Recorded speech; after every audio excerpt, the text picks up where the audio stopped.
1928, the Communists declared that the racial differences among our people constituted the weakest and most vulnerable point in our social fabric.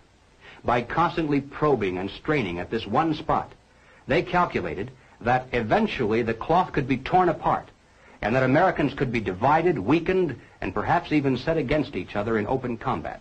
We mustn't kid ourselves into thinking that the Communists have placed their agitators only into the black communities. They're working both sides of the street.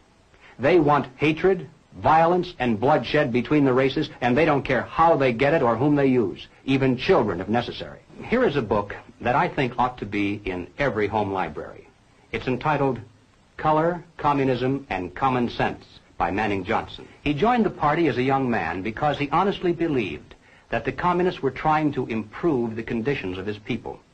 He was a dedicated communist, and eventually he rose to one of the highest ranks. But after many years, he discovered that instead they were merely planning to use his people in a bloody revolution to destroy America. And when he woke up to this, he dropped out of the party and devoted the rest of his life trying to alert his fellow citizens of all races to the true nature of the Communist Party as he knew it to be from the inside. Manning Johnson said, "Black rebellion was what Moscow wanted. Bloody racial conflict would split America. During the confusion, demoralization and panic would set in. Then finally the Reds say, workers stop work. Many of them seize arms by attacking arsenals. Street fights become frequent.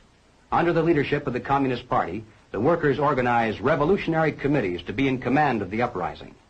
Armed workers seize the principal government offices, invade the residences of the president and his cabinet members, arrest them, declare the old regime abolished, establish their own power." Now, here is a piece of vicious communist propaganda that perhaps some of you have seen. It's called The Crusader. It's written by Robert F. Williams, one of the organizers of the Revolutionary Action Movement. In this issue of The Crusader, the communists call not only for extensive chaos within the cities, but for putting to the torch every village, every forest, every field, and every barn. The plan is for raging fires from one city to the next. The reason? Well, first, there's the value of sheer destruction. Secondly, it would force us to deploy our defenses and rescue units over the widest possible area. The communists point out that as long as our police and National Guard remain concentrated, they're invincible. But if they can be forced to spread out over the entire city and into the countryside as well, then they can be picked off from ambush one by one. And the third value of massive fire to the communists is psychological. The average American, they say, soft and decadent, when he sees billows of black smoke rising from one horizon to the other, when at night the only light he has to see by is the flickering red from flames leaping into the sky, he'll become paralyzed with fear and panic. He'll run away and hide and do nothing to interfere with the guerrilla bands as they strike at the community's power centers.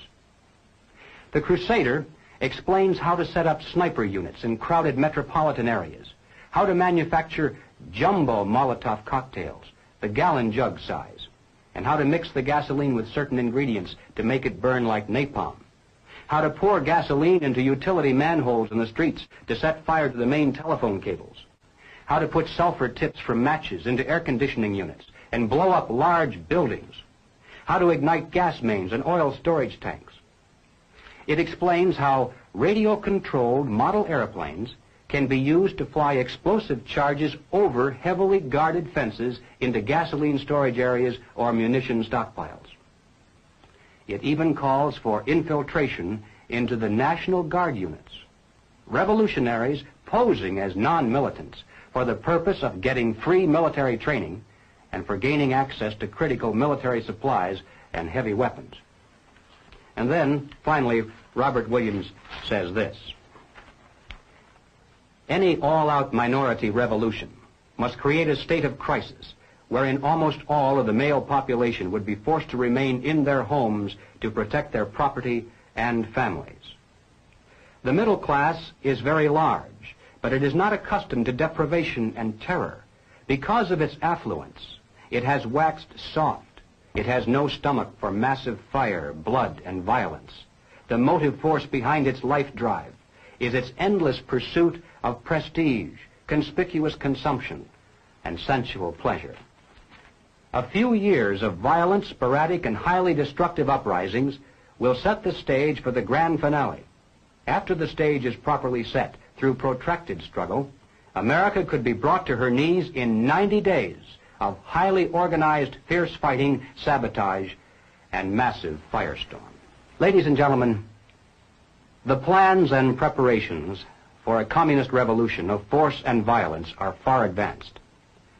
The organization behind these preparations has almost unlimited financial resources, and it provides both training and leadership based upon years of experience in many other countries. Our enemies are deadly serious about their task, and it's nothing short of national suicide for us to continue to ignore their plans and their progress. The violent revolution becomes of primary value to the communists to the extent to which it can be used to condition the masses psychologically to accept the non-violent revolution, which is offered supposedly as the only alternative. Hoping to avoid further violence and bloodshed, the public is to be pressured into accepting measures that will move the country gradually and legally toward communism, but without calling it that.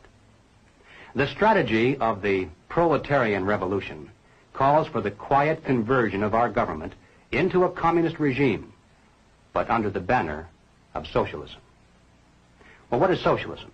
All right, let's define it. According to the dictionary, socialism is a political concept based upon the principle of government ownership and control of property, the means of production, and the avenues of commerce. Under socialism, those who run the government, and the communists are confident that in America they eventually will be the ones who do so, those who run the government will know who is to get something and who has to wait, and that represents control over human beings. What has all this to do with the communist revolution in America?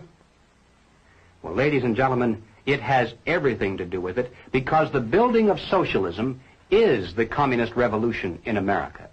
It represents the process whereby our country can be moved gradually toward communism without the people even being aware of it.